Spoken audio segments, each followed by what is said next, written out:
अस्सलाम वालेकुम dear students, कैसे हो आप लोग। उम्मीद है कि आप सब लोग बिल्कुल ठीक ठाक होंगे। तो आज की इस वीडियो में चला हम लोग बात करेंगे about the need based scholarship. So video start करने से पहले आप सब लोगों से एक रिक्वेस्ट है कि अगर आप लोगों ने चैनल को सब्सक्राइब नहीं किया हो तो काइंडली आप लोग चैनल को सब्सक्राइब कर लो, क्योंकि ये आप लोगों की तरफ से इनाम होता है, हमारे लिए मोटिवेशन होती है। ठीक है।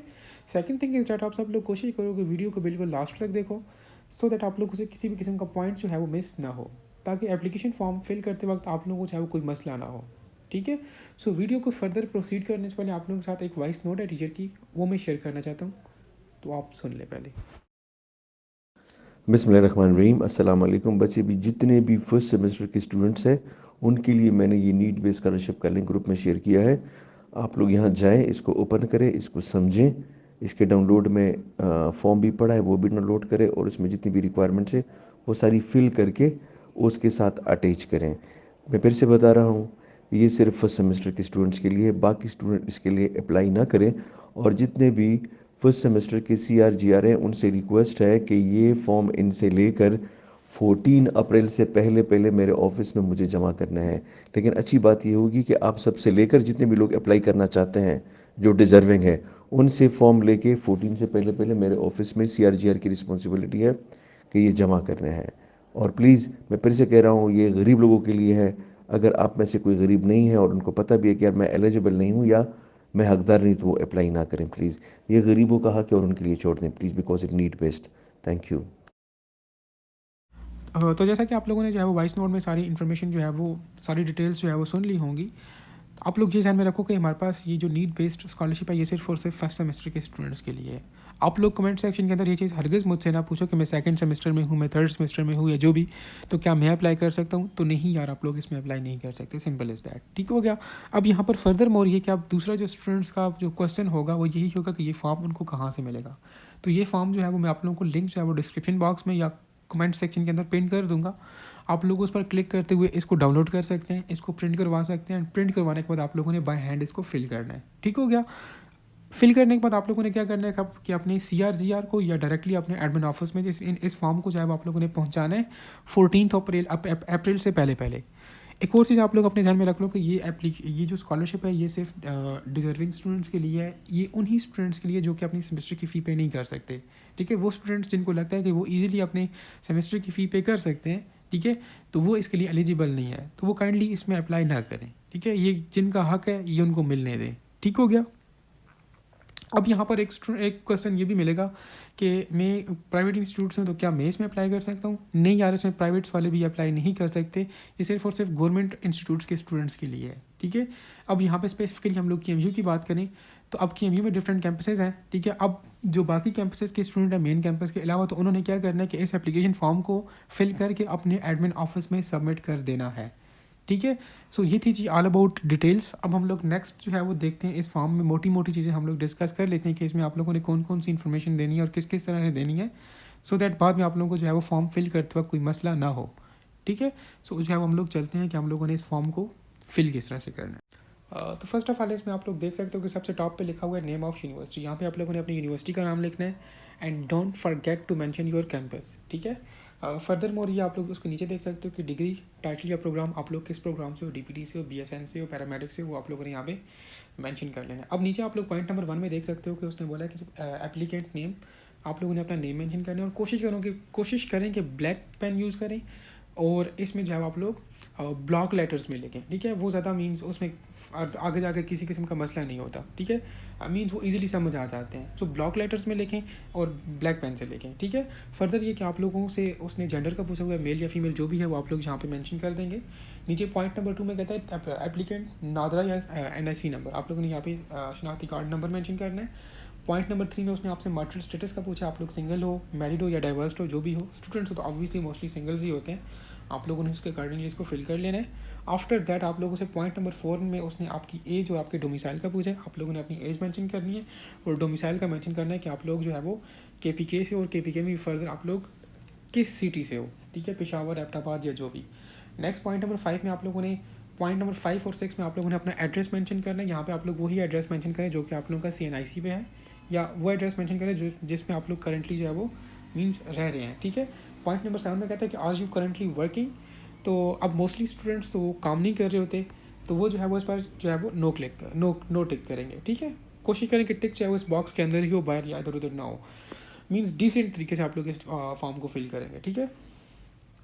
अब नेक्स्ट कहते हैं कि if answer is yes to section number 8 complete the section from 9 to 13।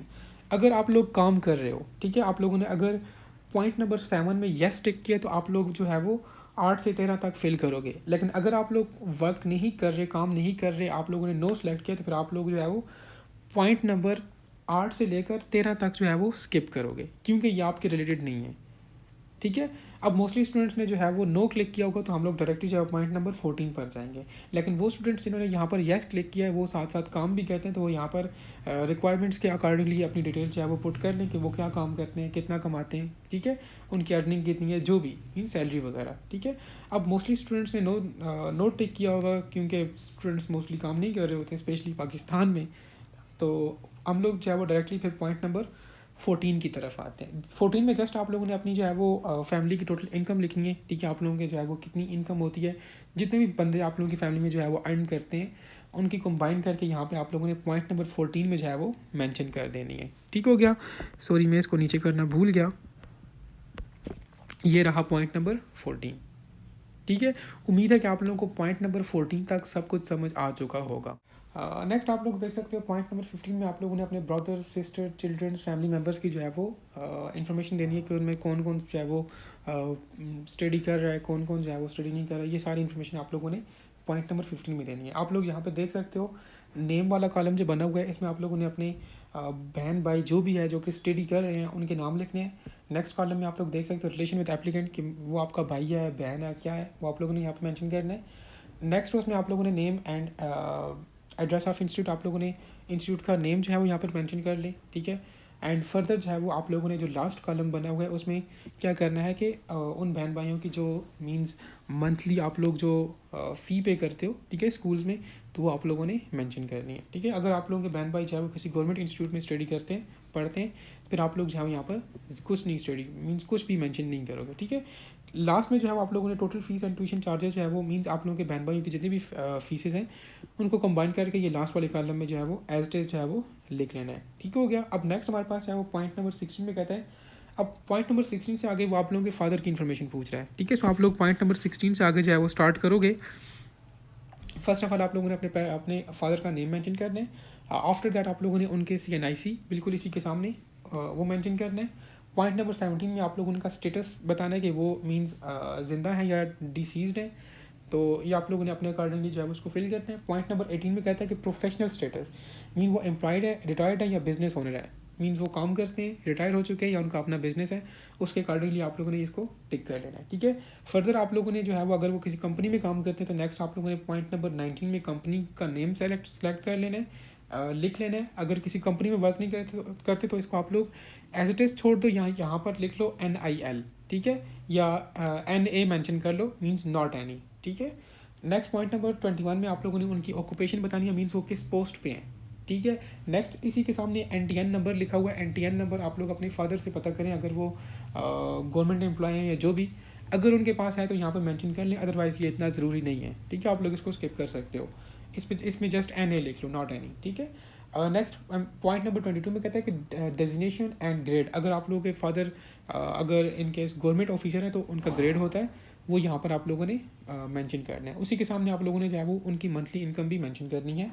Point number 23 में कहता है कि टोटल नेट मंथली मीन्स जो पॉइंट नंबर 23 है ना, इसमें आप लोगों ने जो है अपने मीन्स ओवरऑल फैमिली की जो है वो अपनी सैलरी जो है वो उनकी मेंशन करनी है, सिंपल इज़ दैट, ठीक हो गया। नेक्स्ट पॉइंट नंबर 25 में जो है वो आप लोगों ने उस बंदे का नाम मेंशन करना है, फॉर एग्जांपल जो कि आप लोगों को जो सपोर्ट कर रहा है। अगर नहीं करो तो इसको छोड़ लो, अदरवाइज़ अगर आप लोगों को आपके फादर के अलावा कोई बंदा सपोर्ट कर रहा है तो उसका नाम यहाँ पे आप लोगों ने मेंशन करना है, और साथ में उसका रिलेशन क्या आपका उसके साथ क्या ताल्लुक है, ठीक हो गया। अब नेक्स्ट आप लोगों के पास पॉइंट नंबर 26 है। आप लोगों ने जो है वो उसकी उस बंदे की ऑक्यूपेशन या डेजिग्नेशन बतानी है, मीन्स वो किस पोस्ट पे या क्या करता है, और 27 में जो है वो उसकी जो है वो सैलरी बता देनी है, ठीक हो गया। नेक्स्ट आप लोगों के पास है पॉइंट नंबर 28। इसमें आप लोगों ने डिफरेंट आपके जितने भी एसेट्स है मंथली बेसिस पर उसके बारे में बताना है, ठीक हो गया। कि आप लोगों की चाहे वो प्रॉपर्टी का रेंट जो है वो कौन पे करता है, लैंड लेस और ये बैंक डिपॉजिट, और ये मीन्स ये सारी डिटेल्स एज इट इज़ आप लोगों ने जो है वो यहाँ पे फिल करनी है कि आप लोगों को जो है वो बैंक डिपॉजिट और ये सारे मीन्स जो भी यहाँ पे रिक्वायरमेंट्स है वो आप लोगों ने मेंशन कर लेनी है। ठीक है, अगर नहीं है तो आप लोग इसको नेक्स्ट पॉइंट नंबर 29 में आप लोगों ने जो है वो अपनी फैमिली में जो बंदा है जो है वो काम करता है मीन्स कमाता है तो उसकी इन्फॉर्मेशन आप लोगों ने पुट करनी है। अगर आप लोगों की फैमिली में सिर्फ आपके फादर जो है वो मीन्स अर्न करते हैं तो उनकी इन्फॉर्मेशन पुट करें। अगर मदर या कोई बहन भाई भी जो है वो अर्निंग करता है तो वो भी आप लोगों ने यहाँ पर लाजमी मेंशन करनी है। ठीक है, आप लोग कॉलम नंबर 1 में देखो फैमिली मेम्बर्स नेम, आप लोगों का फादर का नेम, फादर है तो फादर का नेम मीन्स जो भी है। नेक्स्ट उनके साथ रिलेशनशिप, आपका फादर है, मदर है, ब्रदर है, सिस्टर है, जो भी जो है वो मीन्स काम कर रही हैं या मीन्स इनकम उनकी आ रही है तो वो आप लोगों ने उनका रिलेशन और उनके नेम्स मेंशन करने हैं। ठीक है, नेक्स्ट है वो उनकी सैलरीज वगैरह वो चीज़ें मेंशन करनी है। और एट द एंड आप लोगों ने उन सबको कंबाइन करके जो है वो मंथली और एनुअली भी जो है वो ये नीचे जो बॉक्स बने हुए हैं यहाँ पे पुट करना है। ठीक है, 29A और 29B में। ठीक है, 29A वाला जो बॉक्स बना हुआ है इसमें आप लोगों ने मंथली इनकम जो है वो लिखनी है।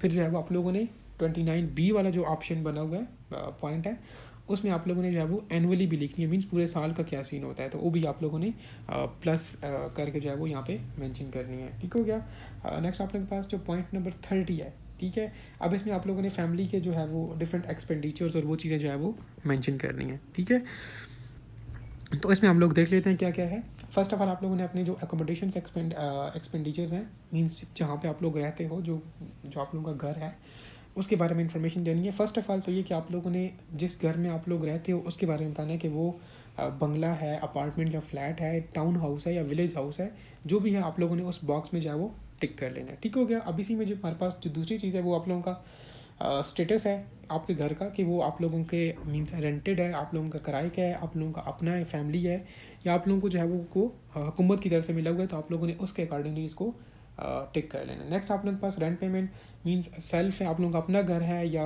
गवर्नमेंट की तरफ से, ये भी आप लोगों ने अकॉर्डिंग टू यू जो है आप लोगों ने इसको फिल कर लेना है। नेक्स्ट इसी में जो है वो आप लोगों ने अपने घर जो है वो उसका साइज़ कितने मरले का, ये वो सारी चीज़ें यहाँ पर मेंशन करनी है।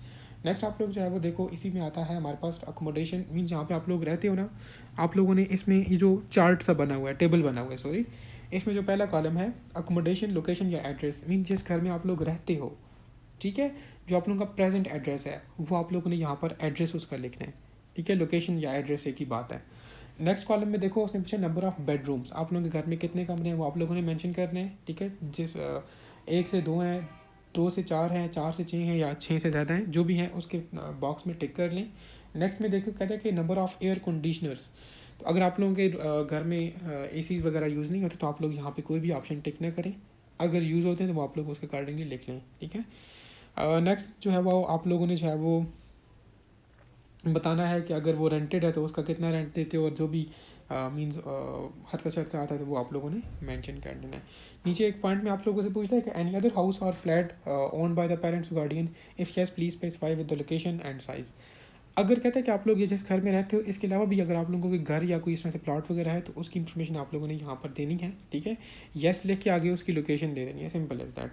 और एक चीज़ अपने जहन में हमेशा जहन में रखो, ये फॉर्म फिल करते वक्त ये आप लोगों से जितनी भी इन्फॉर्मेशन पूछी जाती है ये आगे जाकर इस चीज़ को कंफर्म किया जाता है। ठीक है, कि तब भी आपसे इतनी डिटेल में चीज़ें पूछ रहे हैं, ये आगे जाकर कंफर्म करके तब आपको स्कॉलरशिप दी जाती है। ठीक है, अदरवाइज़ अगर आप लोगों ने यहाँ पे किसी भी किस्म की गलत इन्फॉर्मेशन या झूठ जो है वो मेंशन किया तो ये आगे जाकर आप लोगों के लिए बहुत बड़ा मसला बन सकता है। ठीक है, सो ट्राई टू अंडरस्टैंड, आप लोग बिल्कुल एग्जैक्ट जो आप लोगों की सिचुएशन है या जो आप लोगों की सही इन्फॉर्मेशन है वो वाली आप ऑथेंटिक इन्फॉर्मेशन यहाँ पे जस्ट पुट करो।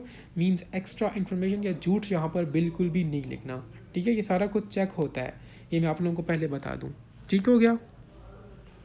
नेक्स्ट पेज पे जाते हैं। हमारे पास जो नेक्स्ट पेज है इसमें आ जाता है हमारे पास पॉइंट नंबर 31। इसमें आप लोगों ने अपनी यूटिलिटीज एक्सपेंडिचर्स, मेरे कहने का मतलब ये है कि आप लोगों के टेलीफोन का बिल, आप लोगों के इलेक्ट्रिसिटी बिल, बिजली का बिल कितना आता है, गैस का बिल कितना आता है, वाटर पानी का बिल कितना आता है, ये आप लोगों के पास ये जो ऊपर टेबल बना हुआ है इसमें आप लोगों ने जो है वो ये मेंशन कर लेना है।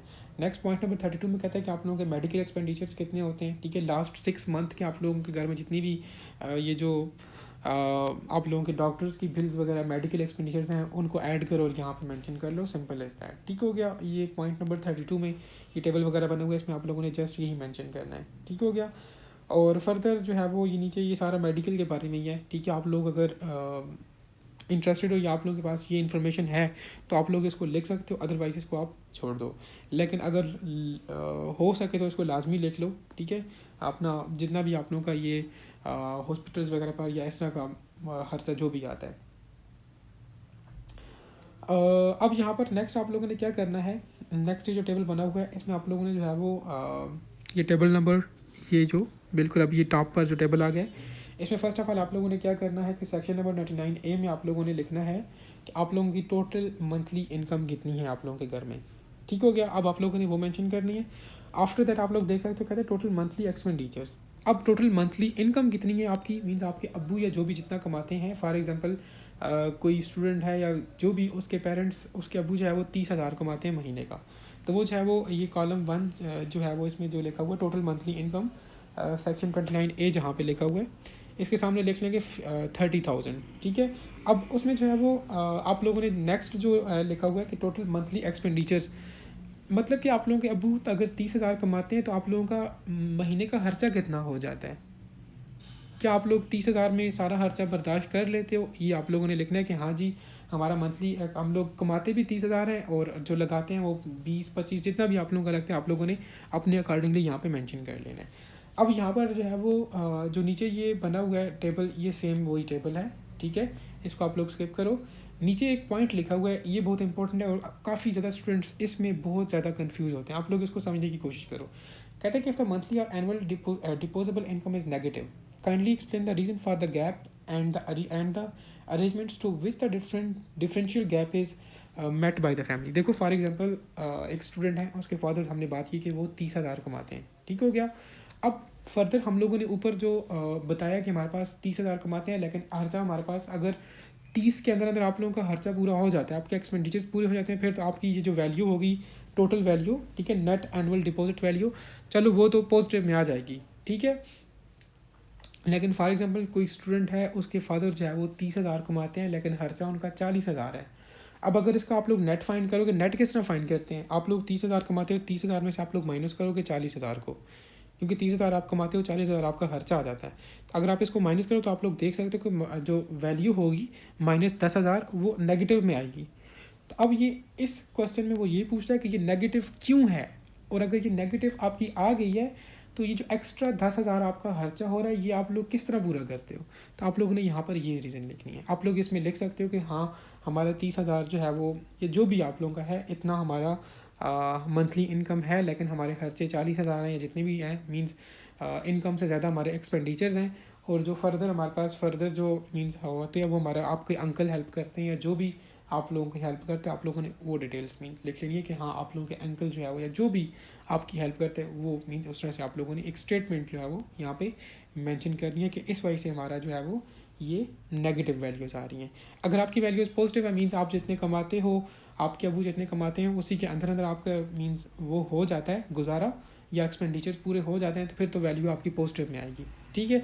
अगर नहीं होते तो फिर वो वैल्यू नेगेटिव में आएगी। अब नेगेटिव वाली वैल्यू जो है वो आप कहाँ से ये चीज़ें पूरी करते तो वो आप लोगों ने जस्ट मेंशन करनी है, सिंपल इज़ दैट, ठीक है। अगर आप लोगों को मेरी बातें समझ नहीं आई तो वीडियो को आप लोग रिवाइंड करो, ठीक है, और दोबारा इसको सुनो, सिंपल इज़ दैट। नेक्स्ट आप लोगों के पास पॉइंट नंबर जो नेक्स्ट है उसमें हम लोग बात करते हैं।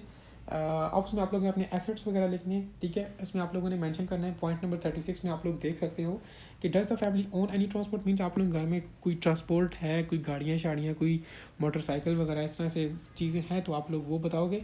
अगर हैं तो येस पे टिक करोगे, अगर नहीं है तो बस नो पे क्लिक करोगे। अगर आप लोग नो पे क्लिक करते हो तो आप लोग डायरेक्टली जो है वो पॉइंट नंबर 37 पे जाओ। लेकिन अगर आप लोग येस पे क्लिक करते हो तो फर्दर फिर आप लोगों ने यहाँ पे जो टेबल बना हुआ है नीचे, इसमें ये भी बताना है कि आप लोग घर में कौन कौन सी ट्रांसपोर्ट सिस्टम है, आप लोग घर में गाड़ी है, साइकिल है, मोटरसाइकिल है, क्या है। फिर आगे आप लोगों ने उसके खर्चे अखराजात भी बताने हैं कि कितना पेट्रोल लगाते हो, वो सारा कुछ आप लोगों ने यहाँ पे मेंशन करके जो है वो इसको टोटल करके तो यहाँ पे आप लोगों ने मेंशन करना है, ठीक हो गया। आप लोगों का इंजन कैपेसिटी कितनी है, मॉडल कितना है, रजिस्ट्रेशन नंबर या फर्दर कितना ये ना लिखने का, other includes tractor, rickshaw, bicycle, motorcycle, rickshaw, carriage, pick truck, जो भी ये सारी जितनी भी आप लोगों के पास ट्रांसपोर्ट की चीज़ें होती हैं ना वो आप लोगों ने यहाँ पे मेंशन करनी है, ठीक है। नेक्स्ट आप लोगों के पास पॉइंट नंबर 37 की तरफ हम लोग जाते हैं। इसमें वो उसने पूछा कि कैटल्स के बारे में, मींस माल मवेशी आप लोगों के घर हैं या नहीं है, ठीक है। अगर नहीं है तो आप लोग सिंपल लिख लो नहीं है जी। अगर है तो आप लोग बताओ कि कितने हैं, कितनी काइंड्स के हैं, ठीक है। और आप लोगों के पास वो कितने मींस आप लोगों ने जहाँ पे उनको रखा हुआ है या जो आप लोगों की जगह है उसका बताओ कि उसका लोकेशन कहाँ पे है, एरिया कितना है, ठीक है। वो सारी इन्फॉर्मेशन आप लोगों ने बतानी है। अब ये जो लैंड जो है वो जहाँ पे आप लोगों ने ये माल मवेशी रखे हुए हैं आप लोगों ने उसके बारे में बताना है कि वो रेजिडेंशियल है, मीन्स आप लोगों ने माल मवेशी उसी जगह पर रखे हुए हैं जहाँ पे आप लोग रहते हो, या आप लोगों के पास कोई कमर्शियल एरिया है या कोई एग्रीकल्चरल एरिया है, मीन्स उसके अकॉर्डिंगली आप लोगों ने जो है वो इस टेबल को फिल कर लेना है। नेक्स्ट हमारे पास पॉइंट नंबर 39 में कहते हैं कि assets worth means current market value. आप लोगों ने जो है वो अपना बैंक बैलेंस और ये लैंड एंड बिल्डिंग्स बिजनेस वगैरह और ये हाउस की सारी डिटेल्स यहाँ पर मेंशन करनी है, ठीक हो गया। पॉइंट नंबर 39 के अंदर आप लोगों की अगर ये चीज़ें हैं, बिजनेस वगैरह या हाउस अपना घर वगैरह, वो सारी इन्फॉर्मेशन यहाँ पे पुट करनी है। अगर नहीं है तो इसको जो है वो छोड़ देना है, ठीक है। अगर मैं तो कोशिश कर रहा हूँ कि आप लोगों को लाइक सारा कुछ समझा दूँ, लेकिन इन केस अगर आप लोगों को फिर भी जो है वो कुछ इस तरह से कन्फ्यूजिंग पॉइंट लगते हैं तो आप लोग कमेंट सेक्शन के अंदर पूछ सकते हो, ठीक है। अगर मुझे पता हो तो मैं आप लोगों को वो बता दूंगा कि हाँ यार इसका ये आप लोगों ने करना है। लेकिन इन केस अगर मुझे वो चीज़ पता ना हुई तो फिर आप लोगों ने क्या करना है कि अपने एडमिन ऑफिस में जाकर वहाँ से इन्फॉर्मेशन लेनी है, ठीक हो गया। अब नेक्स्ट हम लोग बात करते हैं जी पॉइंट नंबर 41 के ऊपर, ठीक है। पॉइंट नंबर 41 में आप लोग देख सकते हो ये है कि उसने पूछा कि हमारे पास आप लोगों की जो फैमिली है कोई लोन वगैरह आप लोगों ने किसी से लिया हो उसकी इन्फॉर्मेशन आप लोगों ने पुट करनी है, ठीक है। पॉइंट नंबर 42 में आप लोगों ने any source of financing other than loan, means loan के अलावा अगर आप लोगों को कोई हेल्प करता है, कोई अंकल है, कोई चाचा है, कोई मामा है, जो भी है वो आपकी हेल्प करता है तो वो भी इन्फॉर्मेशन आप लोगों ने पॉइंट नंबर 42 में देनी है। या फिर जहाँ कहते हैं कि हाउ आर द एडमिशन्स या फर्स्ट सेमेस्टर चार्जेस, कहते हैं कि आप लोगों ने फर्स्ट सेमेस्टर की फ़ी किस तरह से पे की थी, आप लोगों ने पॉइंट नंबर 43 में वो मेंशन करनी है, ठीक है। पॉइंट नंबर 41 में आप लोगों ने ये बताना है कि आप लोगों ने कोई लोन वगैरह लिया हुआ है, उधार वगैरह किसी से लिया हुआ है या नहीं लिया हुआ, अगर लिया हुआ है तो कितना लिया हुआ है वो भी बताना है। पॉइंट नंबर 42 में आप लोगों ने जो है वो बताना है कि अगर आप लोगों ने लोन वगैरह नहीं लिया हुआ, आप लोगों की कोई हेल्प कर रहा है, आप लोगों का कोई फैमिली मेम्बर है जो कि आप लोगों को सपोर्ट करता है, आप लोगों ने उसकी इन्फॉर्मेशन देनी है कि हाँ जी ये बंदा है, इसका मेरे साथ ये रिश्ता है और ये हमारी जो है वो हमें सपोर्ट करता है, ये आप लोगों ने मेंशन करना है। और पॉइंट नंबर 43 में आप लोगों ने ये चीज़ मेंशन करनी है कि आप लोगों ने अपनी फर्स्ट सेमेस्टर की फ़ी किस तरह से पे की थी, मीन्स किससे लोन लिया था या किसी ने आपकी हेल्प की थी, किसी ने सपोर्ट किया था, या आप लोगों ने खुद पे किया था, या आप लोगों की अपनी सेविंग्स थी। इसके अकॉर्डिंगली आप लोगों ने सिंपल सा बहुत कहानियाँ नहीं लिखनी, टू द पॉइंट आप लोगों ने बताना है, क्योंकि आगे जाकर जब ये फॉर्म्स चेक होते हैं तो किसी के पास टाइम नहीं होता कि वो आपके बैठ के कहानियाँ जो है वो पढ़ता रहे, ठीक है। सो लिहाजा इस चीज़ का आप लोगों ने लाजमी ख्याल रखना है। नेक्स्ट आपके पास पॉइंट नंबर 44 में कहता है कि एप्लीकेंट्स एजुकेशनल रिकॉर्ड। अब यहाँ पर सिंपल आप लोगों ने अपनी बैचलर मींस अभी आप लोग जो भी कर रहे हो DPT DSN पैरामेडिक्स, आप लोगों ने name of location of institutes में या वो चीज़ें मेंशन कर लेनी है। आप लोगों ने अपनी पर मंथ फ़ी पे करनी है। अब यहाँ पर डिफरेंट स्टूडेंट का ये भी क्वेश्चन होगा कि हम लोग तो पर मंथ फ़ी पे नहीं करते, हमारा तो सेमेस्टर सिस्टम है, तो यहाँ पे आप लोग जो है फ़ी मेंशन करो, आगे स्लैश डालो और लिखो सेमेस्टर, ठीक है। पर सेमेस्टर जो हम लोग लिखते हैं उस तरह से आप लोग यहाँ पे मेंशन कर लो। फर्दर आप लोगों का अगर रिजल्ट आए तो GPA वगैरह या मार्क्स वगैरह मेंशन कर लो, अदरवाइज ज़रूरत नहीं है। नेक्स्ट आप लोगों के पास ये जो इंटरमीडिएट और सेकेंडरी है, इंटरमीडिएट का मतलब है कि आप लोगों ने यहाँ पर FSC की इन्फॉर्मेशन पुट करनी है, और सेकेंडरी वाला जो ये बॉक्स बना हुआ है इसमें आप लोगों ने अपनी सारी मैट्रिक की इन्फॉर्मेशन जो है वो पुट करनी है। उम्मीद है कि आप लोगों को यहाँ तक जो है वो पॉइंट नंबर 44 तक समझ आ गया होगा, ठीक है। अगर नहीं आया नेक्स्ट आप लोगों के पास पॉइंट नंबर 45 में कहता है कि पर मंथ फी और tuition charges of the institution last attended, means इसमें आप लोगों ने अपने जो रिसेंटली कॉलेज था जहाँ से आप लोगों ने FSC की थी वहाँ की इन्फॉर्मेशन जो है पुट करनी है, मींस वहाँ पे आपकी कितनी फ़ी हुआ करती थी, ठीक हो गया। पॉइंट नंबर 46 में कहता है कि have you ever got any scholarship, yes और नो। तो आप लोगों ने इससे पहले कोई स्कॉलरशिप अवेल की हुई है या नहीं की हुई या कर रहे हैं, जो भी है वो आप लोगों ने यहाँ पर मेंशन करना है। आप लोग अगर नो करते हो तो ये जो नेक्स्ट वो बना हुआ है ये टेबल सा, इसको स्किप कर लो। अदरवाइज़ अगर आप लोगों ने कोई स्कॉलरशिप अवेल की हुई है तो नीचे आप लोगों ने उस स्कॉलरशिप की इन्फॉर्मेशन जो है पुट करनी है कि आप लोगों ने चाहे वो किस इंस्टीट्यूट में थे, कौन सी स्कॉलरशिप थी, टोटल स्कॉलरशिप अमाउंट कितनी थी, उसका पीरियड कितना था, मीन्स कितने साल के लिए वो आपको मिल रही थी या मिल रही है, मीन्स ये सारा कुछ आप लोगों ने जो है वो पुट करना है, और वो किस लेवल की स्कॉलरशिप थी, मींस किस क्लास में, मींस डिफरेंट क्लासेस में डिफरेंट स्कॉलरशिप अवेल होती हैं, स्पेशली गवर्नमेंट स्टूडेंट्स को या जो भी, या गवर्नमेंट एम्प्लॉयज़ को, तो वो आप लोगों ने यहाँ पे मींस जो भी इन्फॉर्मेशन है वो पुट कर लेनी है। ठीक हो गया। अब यहाँ पर लास्ट में कहते हैं statement of the purpose explain your suitability for this scholarship, attach separate sheet if required. अब यहाँ पर जो है वो आप लोगों ने जो है वो ये बताना है कि आप लोग क्यों जो है वो इस स्कॉलरशिप के लिए अप्लाई करना चाहते हो। ठीक है, तो आप लोगों के जो भी रीजंस हैं, जो भी मेन पॉइंट्स हैं, वो आप लोग यहाँ पे मेंशन कर लो। ठीक है, और कहता है कि एक्स्ट्रा शीट अगर आप लोगों की डिटेल थोड़ी ज़्यादा है, रीज़न थोड़ी बड़ी है, तो आप लोग उसके लिए एक्स्ट्रा पेज यूज़ कर सकते हो। लेकिन कोशिश करो कि शॉर्ट ही जो है वो इन्हीं 2-3 लाइनों में जो है वो अपनी उसको वाइंड अप कर लो। ठीक है, रीज़न जस्ट बताइए कि आप लोग क्यों जो है वो इस स्कॉलरशिप के लिए अप्लाई कर रहे हो। आप लोग बताओ कि मैं डिज़र्विंग हूँ, फ़ी पे नहीं कर सकते और मुश्किलात का सामना करना पड़ता है, तो इसलिए जो है मीन्स इस तरह से कोई भी शॉर्ट सी रीज़न जो आप लोग इसमें मेंशन करोगे, जो भी हुई आप लोगों की। अब उसके बाद नीचे आप लोग बात है अंडरटेकिंग में सिंपल इज़ दैट यही होता है। उसमें इसने जस्ट ये, आप लोग इसको रीड भी कर सकते हो, लेकिन इसमें जस्ट उन्होंने यही मेंशन किया है कि इस फॉर्म के अंदर अभी तक आप लोगों ने जो भी इंफॉर्मेशन पुट की है वो आप लोगों ने अपने होशो हवास में रह कर की है। मींस कोई भी इंफॉर्मेशन आप लोगों ने गलत पुट नहीं की। अगर आप लोगों ने वो इन्फॉर्मेशन गलत पुट की है और बाद में जो है वो पता चल जाता है इन अदारों का कि हाँ ये इन्फॉर्मेशन तो गलत पुट की गई थी, तो उसके ज़िम्मेदार आप लोग खुद होंगे। ठीक है, और उसके जो कॉन्सिक्वेंसेज होंगे वो आप लोगों ने खुद ही भुगतने होंगे। सो लिहाजा ये है अंडरटेकिंग। सो लिहाजा आप लोग कोशिश करो कि इस फॉर्म में, मैंने आपसे पहले भी कहा कि जो भी इन्फॉर्मेशन पुट करते हो आप लोग बिल्कुल एग्जैक्ट वही इन्फॉर्मेशन पुट करो जो है, जो सच है। गलत इन्फॉर्मेशन या झूठ बोलने की बिल्कुल ज़रूरत नहीं है, वो बाद में जाकर आपने पकड़े जाना है। ये वैसे ही फ्री में स्कॉलरशिप नहीं दी जाती। ठीक है, ये प्रॉपर इन्वेस्टिगेशन होती है, उसके बाद आप लोगों को ये स्कॉलरशिप जाकर मिलती है। अब यहाँ पर आप लोगों ने जो है वो नीचे सिग्नेचर्स करने हैं। ठीक है, अपने पेरेंट्स, गार्डियंस या जो भी है उनका सिग्नेचर, और लास्ट पे आप लोगों ने एप्लीकेंट सिग्नेचर, अपना सिग्नेचर जो है वो करना है। अब उसके बाद ये जो लिखा हुआ है फॉर ऑफिशियल यूज़ ओनली, तो यहाँ पे आप लोगों ने कुछ नहीं करना। ठीक है, इसको एज इट इज़ छोड़ देना है। ठीक है, अब ये फॉर्म फिल करने के बाद आप लोगों ने सिंपल अपने CR को देना है, या डायरेक्टली आप लोग अपने एडमिन ऑफिस में सबमिट कर लो, या आपकी मर्ज़ी है। ठीक है, और कोशिश करो कि 14 अप्रैल से जितना जल्दी पहले हो सकता है तो आप लोग इस स्कॉलरशिप को जो है वो सबमिट, इस फॉर्म को जो है वो सबमिट कर लो अपने एडमिन ऑफिस में। ठीक है, फर्दर कोई क्वेश्चन वगैरह है तो आप लोग कमेंट सेक्शन के अंदर पूछ सकते हो। एंड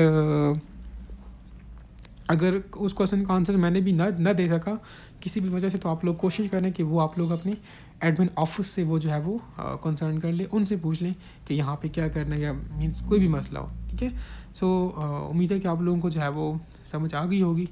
एंड स्टिल कोई क्वेश्चन है तो आप लोग कमेंट सेक्शन के अंदर पूछ